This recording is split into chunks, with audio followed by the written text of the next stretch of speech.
നിങ്ങളുടെ വീട് പണി തുടങ്ങുന്നതിന് മുമ്പ് ഞാൻ ഈ പറയുന്ന കാര്യം ശ്രദ്ധിച്ചിട്ടില്ലെങ്കിൽ നിങ്ങളുടെ പോക്കറ്റ് കാലിയാവും. മറ്റൊന്നുമല്ല, ബിൽഡിംഗ് പെർമിറ്റ്. ഒരു കെട്ടിടം നമ്മൾ നിർമ്മിക്കുന്നതിന് മുമ്പ് ആ കെട്ടിടത്തിന് ബിൽഡിംഗ് പെർമിറ്റ് ആവശ്യമുണ്ടെങ്കിൽ നമ്മൾ തീർച്ചയായിട്ടും അത് എടുത്തിരിക്കണം. മുമ്പത്തെ പോലെയല്ല, ബിൽഡിംഗ് പെർമിറ്റിൻ്റെ ഫീസൊക്കെ ഒരുപാടധികം കൂടിയിട്ടുണ്ട് നമുക്കറിയാം.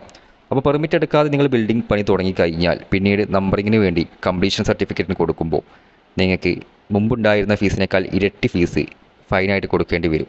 അതില്ലാതിരിക്കാൻ നിങ്ങൾ ബിൽഡിംഗ് പെർമിറ്റ് എടുത്ത ശേഷം മാത്രമേ കെട്ടിടത്തിൻ്റെ പണി തുടങ്ങാവൂ. നിങ്ങൾ നിർമ്മിക്കുന്ന കെട്ടിടത്തിന് ബിൽഡിംഗ് പെർമിറ്റ് ആവശ്യമുണ്ടോ എന്നുള്ളത് നിങ്ങൾ അന്വേഷിക്കുക.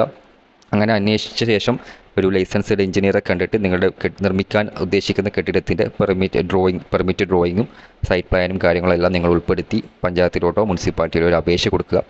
അതിനുശേഷം പെർമിറ്റ് കിട്ടിയ ശേഷം മാത്രം നിങ്ങളുടെ നിർമ്മാണം തുടങ്ങുക.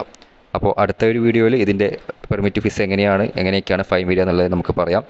അടുത്ത വീഡിയോയിൽ കാണാം.